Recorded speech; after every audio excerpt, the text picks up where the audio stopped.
The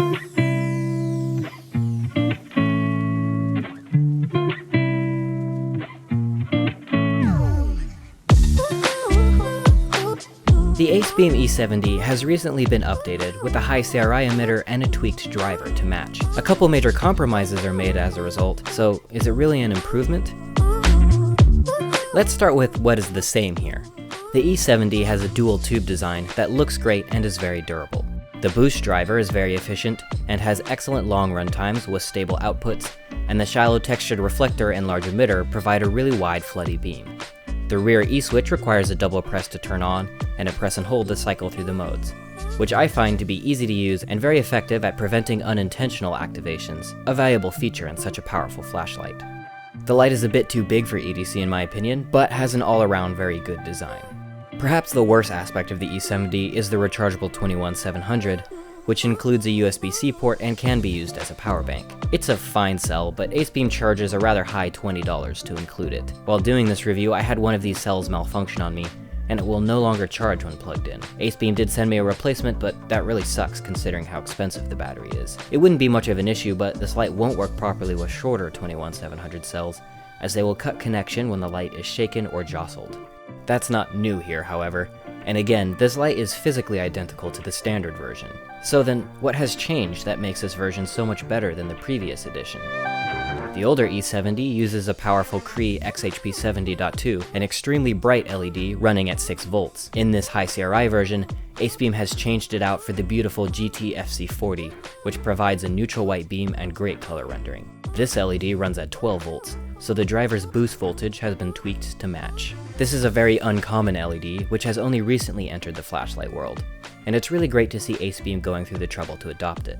It's a large, floody LED with very high outputs, excellent color rendering, and a great even tint. Being a neutral white High-CRI emitter, this LED is inevitably going to be much less efficient than the XHP70, producing only about half the light and getting hotter in the process. On turbo, my measurements show the standard model producing a very impressive 4300 lumens at startup and 3900 lumens after 30 seconds. Meanwhile, this High-CRI version puts out 2600 lumens at startup and 2400 after 30 seconds. This is a very noticeable difference in output, and while 2500 lumens is still extremely bright, it's certainly not as impressive as 4300 lumens. The drop down from turbo happens in about the same amount of time. The total runtimes are quite a bit shorter, with the FC40 version running for nearly an hour less on turbo. Worse, this new LED results in more heat. The E70 already ran pretty hot, but this High-CRI model gets even toastier. The head of the light heats up rapidly and becomes painful to hold, and the whole body is very warm while running on turbo. So it's definitely dimmer than the older model. Make no mistake though, 2400 lumens is still extremely bright, so I would hardly call it less useful. More importantly, stable output is still very impressive at just under 900 lumens, which is nearly indistinguishable from the XHP70 model in use. The high and medium modes are nice as well, with good balanced outputs and long run times. Better still, this light has about 80% more intensity per lumen, allowing it to throw nearly as far despite the lower output. It still maintains a very nice, wide floody beam, and overall I think this light is just as useful as an illumination tool as the XHP70 version, essentially trading some runtime and heat management for a really beautiful beam. Absolutely the main selling point for this light is the quality of the beam this emitter puts out. This GT-FC40 has a neutral white tint of about 4500K and a very high CRI of 95, with great accurate color rendering. In particular, this LED has a noticeably better rendering of red colors, which is very obvious upon comparison to the other LED. Red objects are much more vibrant and noticeable, and overall the coloration is more natural and pleasant. The beam does not display any tint shift, aside from a small yellowish region in the very center of the hotspot.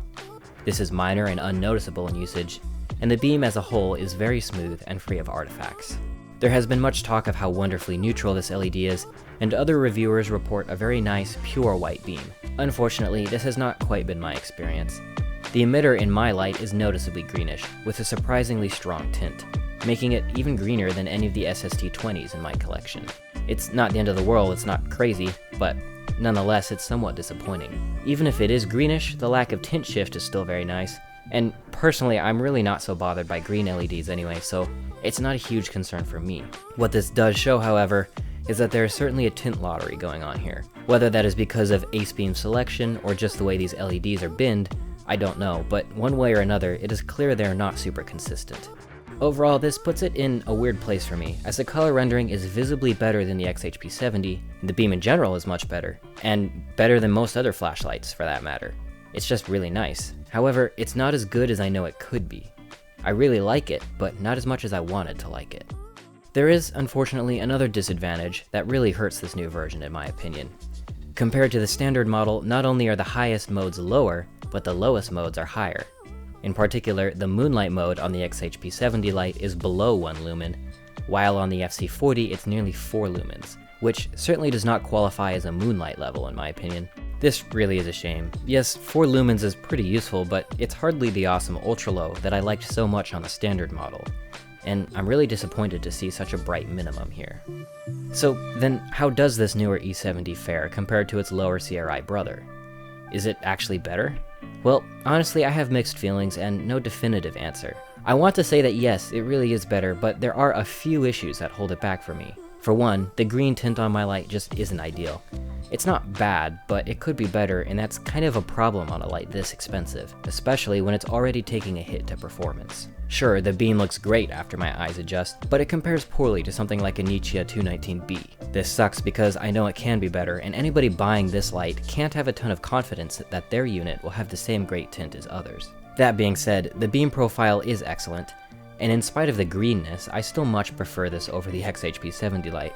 The better red content is very noticeable, and the even tint across the beam is really appreciated. So it's not perfect, but it's definitely still an improvement, I think.